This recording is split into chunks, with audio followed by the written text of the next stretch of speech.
The Daily Dribble.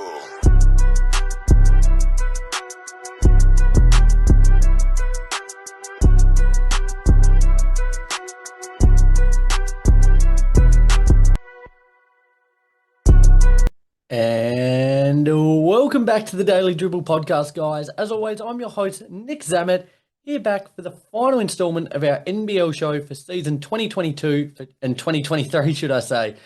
What a season it has been. Without a doubt, the most enthralling season to date, in my eyes, of NBL. From start to finish, it has been non-stop, frenetic to say the least, and it ended in the most suspenseful. We'll go suspenseful way with the Game 5 victory for the Sydney Kings over the New Zealand Breakers last Wednesday night, thus cementing themselves as back-to-back champions. A phenomenal effort from both teams. Certainly looking forward to getting into that one a little bit more shortly soon. Before we do so, though, a big shout out to both Stadium Scene and The Cover, two tremendous networks doing tremendous things for not only us, but other content creators in and around Australia, the US, Canada. So we certainly appreciate all their continued work and continued support of us here at the Daily Dribble. Let's get into some quick odds and ends, though, before we chat a little bit more about the NBL Grand Final. Now, some of these are from the week prior, but still relevant in their own sense.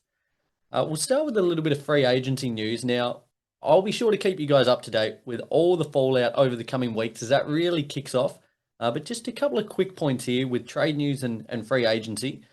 Tyrell Harrison from the Brisbane Bullets has signed a 2-year extension. He's averaged 5 points, 4.5 rebounds on 82% from the field this season. Mind you, all of that being inside the arc, but nevertheless, 82% from the field is fantastic. A phenomenal clip there. Saw a bit of a dip in his minutes this season and output, which is to be expected, but will be hoping to be a big contributor next season for the Bullets, as they are desperate. They were really desperate to make a finals burst this year.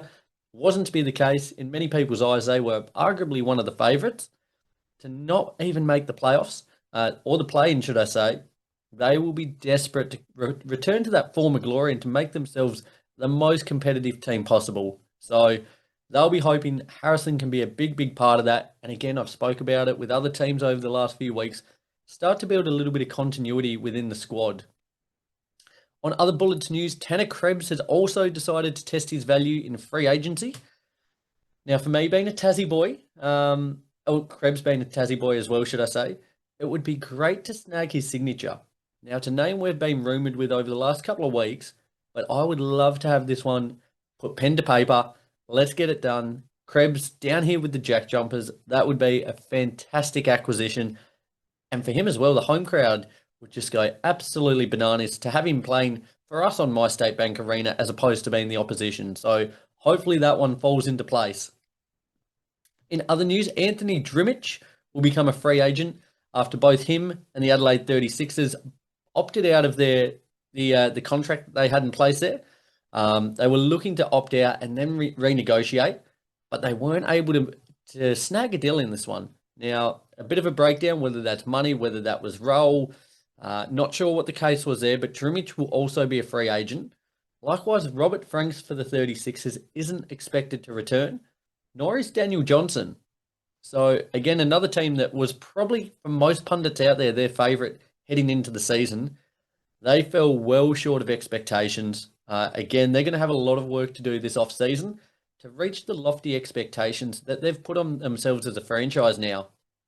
Undoubtedly, this year was hugely disappointing. And over the coming weeks, I'll do a bit of a season review on all 10 teams within the league. But for my eyes, they're probably the one that failed to reach the expectations most. A very disappointing season there in Adelaide, but when you hit rock bottom, the only way is up.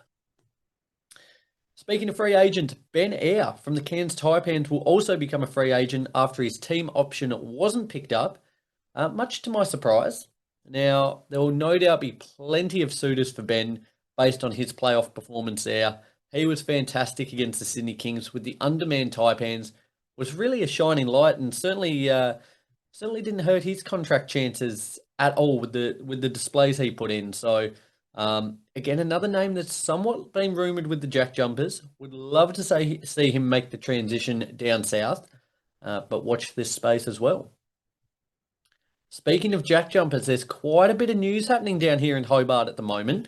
Namely, this happened the other week, but the Jack Jumpers are on the hunt for a new CEO after Simon Brookhouse resigned a couple of weeks ago now. Done a phenomenal job since the club's inception and leaves the club in a really, really healthy position moving forward. No doubt a massive loss. What he did, he was the building block. He was the foundation. Lord Scott Roth here. It's certainly going to be big, big shoes to fill. Certainly, I had the opportunity to meet Mr. Brookhouse. That's very official. Let's call him Simon. Meet Simon on a couple of occasions and spoke to him. A terrific guy, terrific operator, and no doubt we'll have big things in store for him. We certainly wish him all the best and thank him for what he's brought to not only the NBL but Tasmania as a whole as well. Has really done a fantastic job in being the guiding force behind this franchise. Continued Jack Jumpers talk. Scott Roth mentioned last week how at this point in time, only All-NBL first-team player Milton Doyle was the only import to be offered a new contract as of yet. Now, in regards to Josh Majette and Rashad Kelly, they would assess their contract situations in due time based on what happened with Doyle and based on local NBL player decisions. Now, as a funny little predicament at the moment, I think if I was a franchise, I would be looking at bringing back Majette. Unfortunate that he went down with that untimely injury in the last game of the regular season this year. Who knows how that series against the Breakers would have played out had he have been healthy. But I think what he offers as an on-court general is huge. I would love to see him come back. Didn't quite have the shooting season that we'd hope for based off season one, but still would be a key contributor for a Jack Jumpers franchise, knocking on the doors of being a powerhouse within the competition. On the Jack Jumpers, Sam McDaniel has declined his player option and will become a free agent, as will Matt Kenyon. So two big names there who have been, again, done phenomenal things in their own right for the Jack Jumpers in their first two seasons within the league, but looking now to test the waters in another NBL franchise. So certainly wish them both all the best. Spoke to Sam McDaniel the other week. Don't want to give too much away or get the hopes too high, but things are in motion to hopefully have him on the podcast in the coming weeks as well. So certainly looking forward to that. I won't hinder him too much about leaving the Jack Jumpers, but it's going to be a fantastic opportunity to chat to him and just chat to how he's found the last couple of years down here, because we as fans have found it just totally engrossing. It'll be a fantastic opportunity to hear from a player who's been in the thick of it since day one. Also on the Jack Jumpers, they've re-signed Fabian Krislovich to a new 2-year extension. Phenomenal reward for effort for the big man there. Playing behind Magnay there, he has been electric. Really offers such an offensive threat as well as defensive. His ability to hit the three ball, I think, has really come on in probably the last 6 to 12 months in particular. Hitting it with some real consistency and fluidity now. So I'm delighted to have him back and have no doubt in my mind that he'll do big things next season. Pushing ahead, news as reported by News Corp, the New Zealand Breakers are set to play at least 2 games this coming October versus NBA competition. Last season, we saw the Adelaide 36ers go and tackle Phoenix. Now, we might all remember that was just a ridiculous game. Adelaide toppling the Suns in what was one of the more spectacular games of three-point shooting I've seen, as well as playing the Thunder, a game in which they went down, but certainly didn't lose any fans there. This year, it's going to be the Breakers. I'm super, super excited for this. It's also been reported another NBL team will be heading over to the States to play NBA opposition. That team hasn't been announced as of yet. But again, now I speak to this quite a lot. I truly believe the NBL, behind the NBA, is the second highest level of professional basketball in the world. For as good as the EuroLeague is, for as good as the CBA in China is, I truly believe the product and the quality in the NBL is just behind the NBA. So these games offer a fantastic opportunity just to see how we really stack up against the best in the world. And as I said, as of last year, we gave a very good account of ourselves, the boys from Adelaide. So really looking forward to seeing what the Breakers can do. And again, based on their season this year, certainly a great reward for effort. Speaking of reward for effort, Xavier Cooks made his debut the other day for the Washington Wizards, suiting up against Sacramento there, came on for the last couple of minutes. Great to see him out there. What a hell of a week he's had. You know, the MVP of the NBL, now an NBA champion, once again, back-to-back champion, made the flight over to the US, suiting up against the Sacramento Kings in a 4-year deal he's signed on for. Xavier Cook's a 4-year deal at $6 million. Is just as mind-blowing. It's life-altering for him, and certainly very, very, very well-deserved. Again, as I said, a great reward for effort. What he's done, he has been the benchmark in the league over the last 2 seasons. And again, it really is just highlighting how the NBL is such a strong pathway into the NBA now.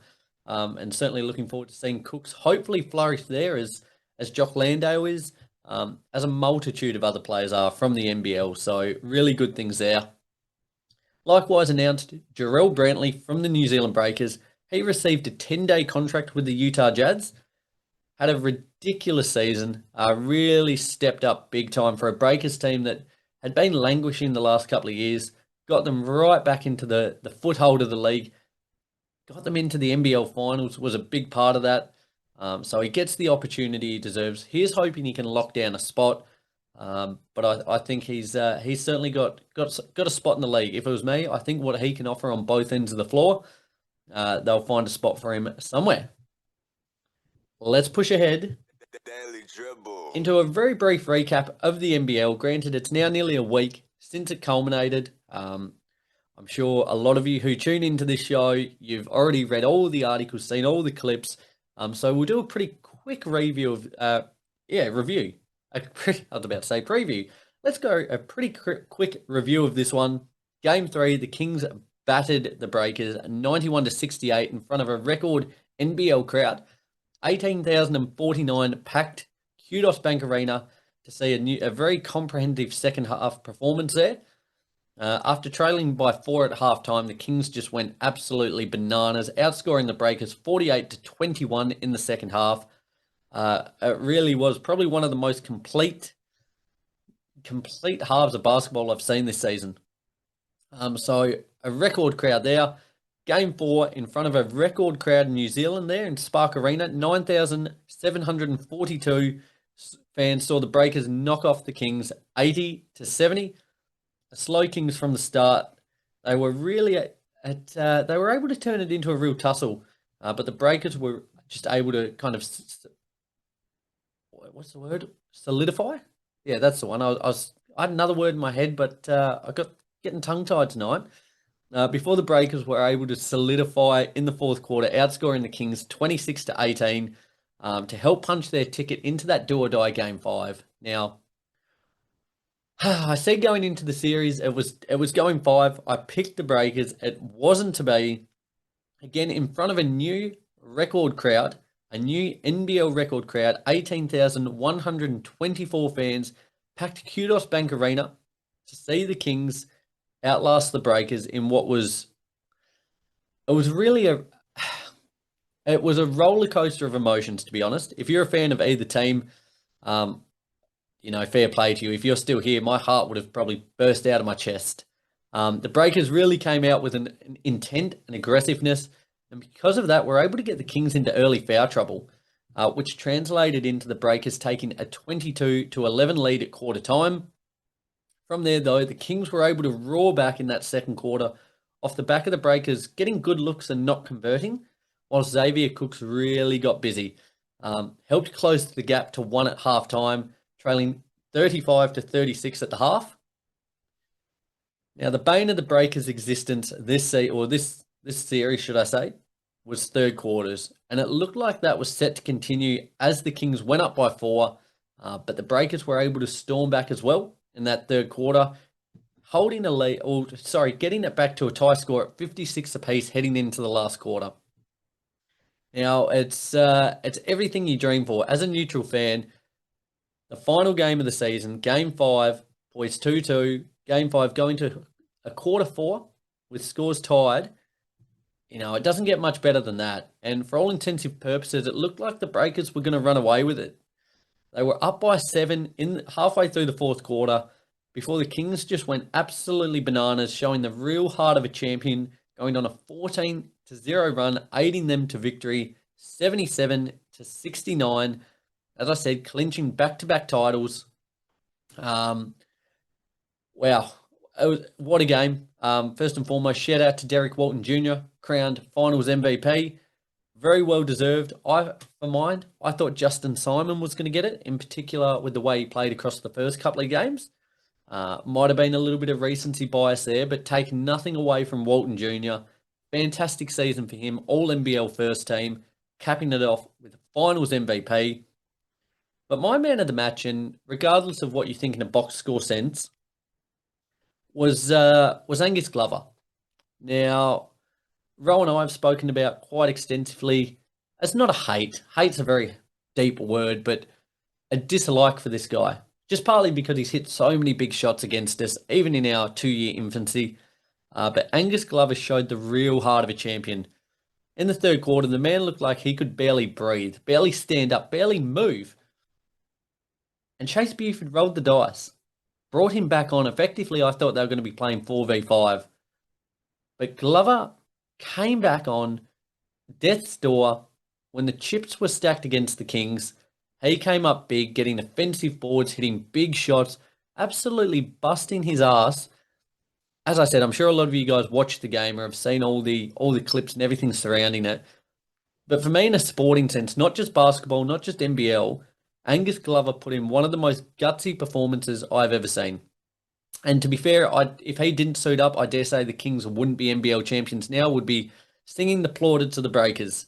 But that was all time from Glover. That was really endearing to me, and I think a lot of other people out there. Regardless of what you think of the Sydney Kings, you cannot help but respect a performance like that. And I'm sure all his teammates, they would have got around him pretty hard. I reckon he's added just another 0 to his upcoming paycheck there. So very fair play, Angus Glover. In my mind, Game 5 MVP. As I said, he was kind of the barometer for them. He didn't have the most points. He didn't have the most impact. What did he end up finishing with? 12 points, 9 rebounds for, a pretty small guy. But he left it all out there. It was plus 14 when he was on the court. Hence the reason why Buford was so keen to get him back on, despite, playing well below 100%.